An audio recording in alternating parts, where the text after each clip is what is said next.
And who better to go to than my partner on Yes Tonight, along with Paul O'Neill, and that is David Cohn. David, it's Michael, Don, and Peter. How you doing? I'm doing great, guys. How are you? We're doing fine. The Mets got in to Citi Field last night after a plane snafu at 5:15 a.m.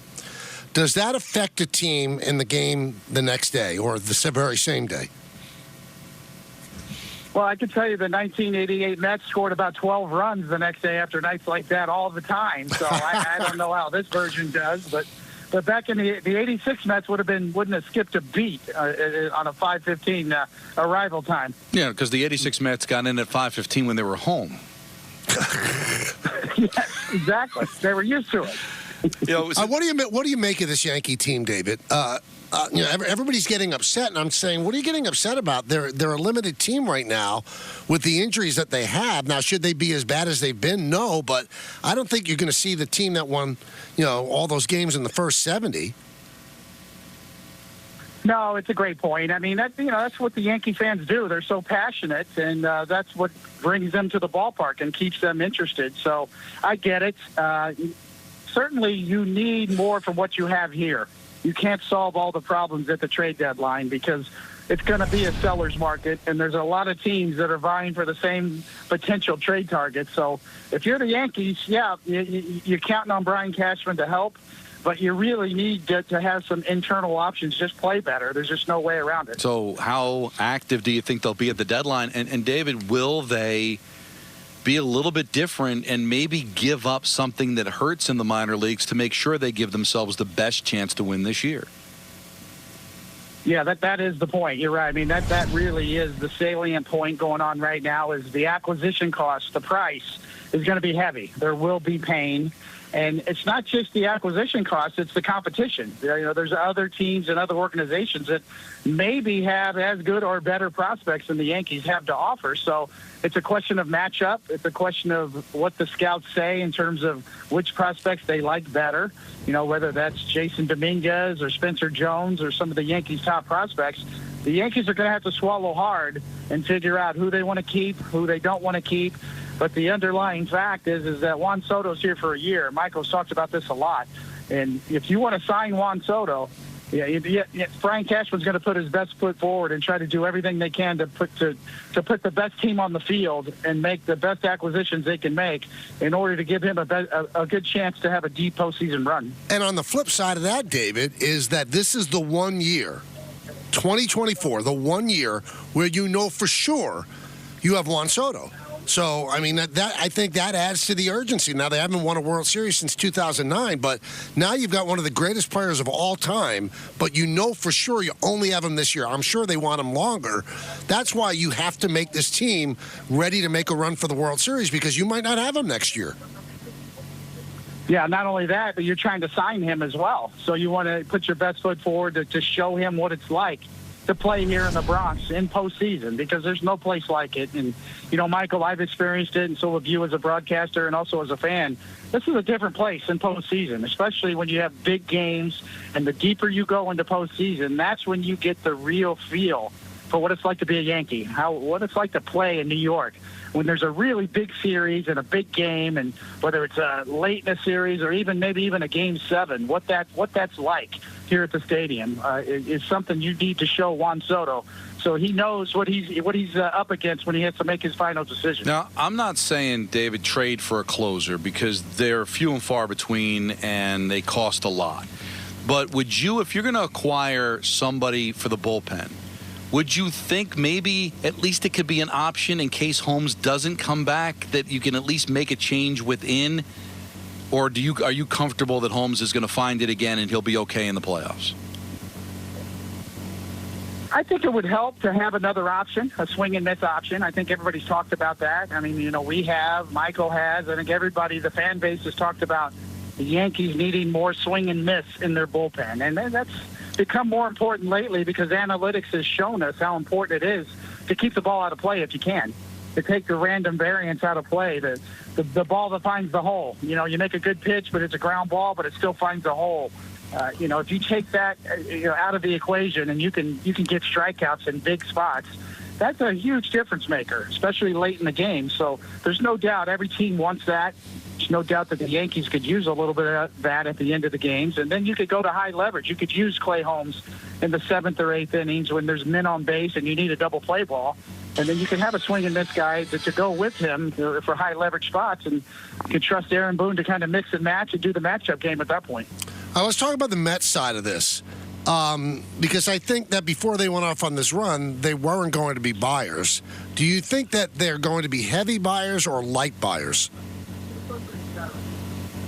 I think they should be buyers. I think their lineup has turned the corner. If you look at their lineup up and down, I think their entire lineup is league average or better, really. It's better than you think it is, especially the way they played since Francisco Lindor has gone into the leadoff spot. So, yes, I think they should be buyers. Mets fans deserve that.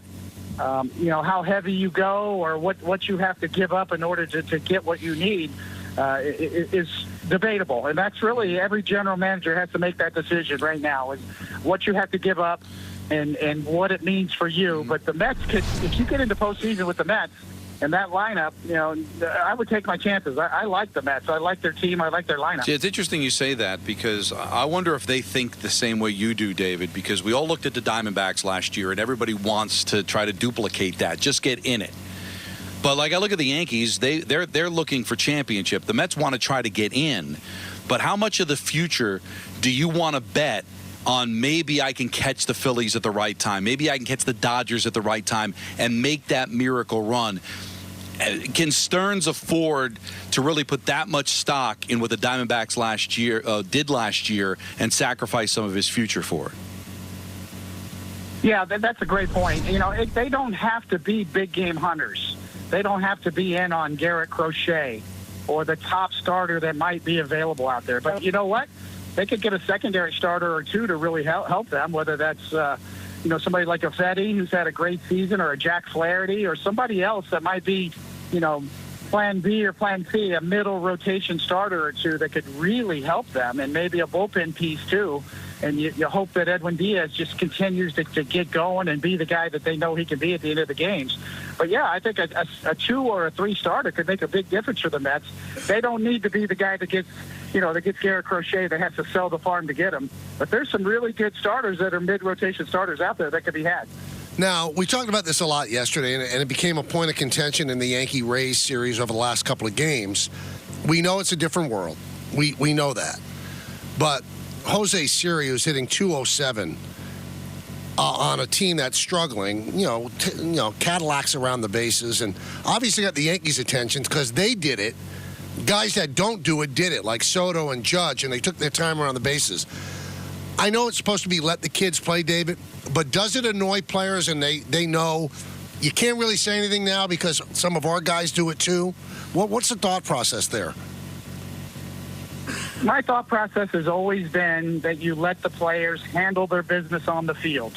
And I like the idea that, rather than drill somebody and maybe hurt them, that, when we hit a home run, we're going to Cadillac it around. And we saw Juan Soto do that, or even Aaron Judge do that. I like that answer better. They answered it themselves. They looked into center field at Siri. They looked into the dugout. They had a couple of long home run trots themselves. I like the players handling their business on the field. I don't like beanball wars. I know it gets dangerous. I've been there. I've done it. And it doesn't feel good when you're on the mound, when you hurt somebody, when you hit them with a baseball, especially up high in their hand area or in the head. I hate beanball wars, but you know what? The players can still handle their business on the field and send their own messages. I think the Yankees did. I'm okay with that. Is it that much fun to do that? I mean, you're down 4 runs. I think you look foolish, and that should be enough of a punishment. But I guess these guys they think about themselves. What makes it fun to style when your team is losing? I never hit any home runs, so I can't really tell you what it feels like, but I know what it looks like. Yeah, and I agree with you. I mean, that's also something that the Rays have to handle internally among themselves as well. They have to their own coaching staff or their own players have to get that message to their own guys and let them know what it looks like and whether that's acceptable or not, or or what the repercussions might be. But I like the way the Yankees handled it. You know, they didn't go out and try to drill somebody that had nothing to do with it, or even hit Siri himself with the baseball. I like to, Soto and Judge both kind of sent a message as they looked into the Rays dugout, and let them know how stupid that looked and how silly it was. And I think that's internally something you handle, but also I like the way the Yankees handled it. Talking with David Cohn. He'll be in the booth with me and Paul O'Neill tonight for the Yes Network broadcast of Yankees-Mets. And a couple of days ago was the 25th anniversary of your perfect game, and you're throwing out the first pitch tonight. Does it seem like 25 years? Does it seem longer? Does it seem shorter? It does feel like 25 years. I've got a hip replacement to prove it, so I certainly, it was a different game back then.